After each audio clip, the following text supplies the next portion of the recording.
Ireland, a country of green rolling hills, prosperous communities, and a cultural people.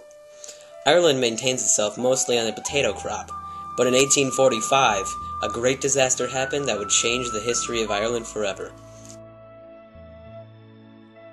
The potato in Ireland's culture was the people's main source of food, and more importantly, their way of life.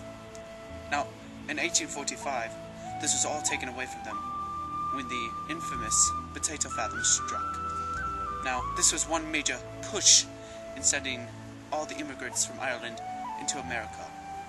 They thought America would be a great way to get away from all this hunger, and a major pull for the Irish when this potato famine was going on was that America was said to have golden streets, and they could start a new life in America, way better than the one they had.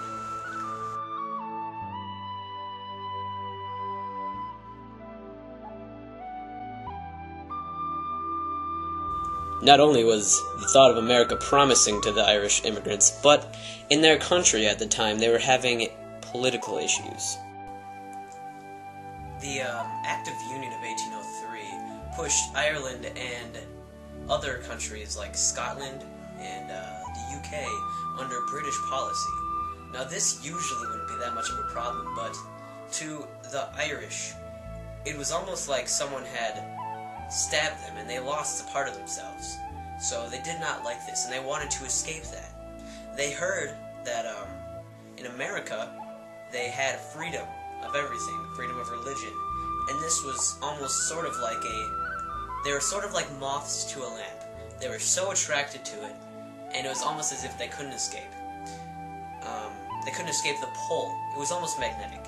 And you also know of the Great Potato Famine, too, was a pull for this, because most of the Irish at the time, they were farmers. So it's almost as if you took their main life out of everything they had. It was as if you take the painting away from the artist. They needed an escape, and America was labeled as the promised land of this time. And they needed a way to get out, and America was a great way to do that. Now that the Irish had the idea that they wanted to get over to the United States, they needed a means of doing so. And mind you, most of the Irish at the time weren't that rich. They were like, I'm not saying they were poor, but they weren't wealthy like the Carnegies and the Morgans of the time. They had money, but not enough to spend it lavishly. So the boat over to get straight from Ireland to New York on Ellis Island cost £5, and that was a lot for them at the time. So what most of them did, I'll cut it right there, just keep going. So what most of them did is they took the boat to Canada, which cost 15 shillings, which is a fraction of the £5 that it cost, and it was a lot cost conscious. And once they got to Canada, they crossed over to the border to the United States for free, and it felt like they had finally reached where they were supposed to be. They missed Ireland, they missed their homeland, but in America, they felt as if someone had just hit their restart button, as if they were going to have a new chance and everything was going to be easy for them from now on.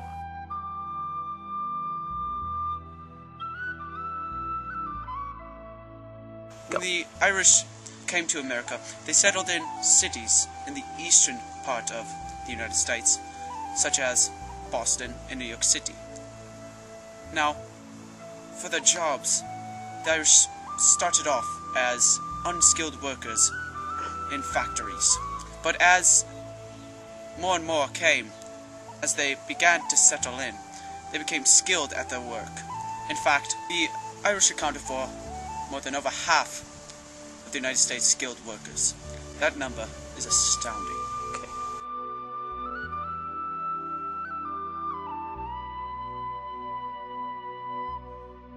As more Irish came to America from Ireland, it made the assimilation process a lot easier.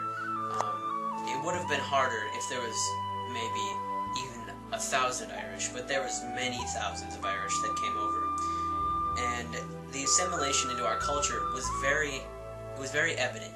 They blended in very well, they were hard workers, and they did what they did well. But they did it the right way, where they kept their cultures and their beliefs around, even when assimilated with different beliefs.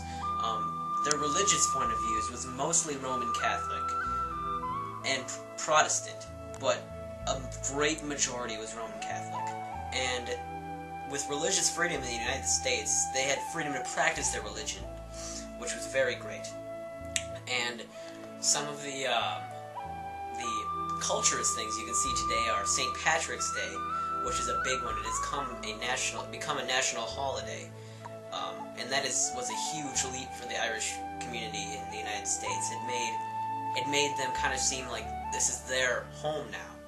They don't have to worry about the culture things that they do back at Ireland. They can just come to America, and they have their own celebration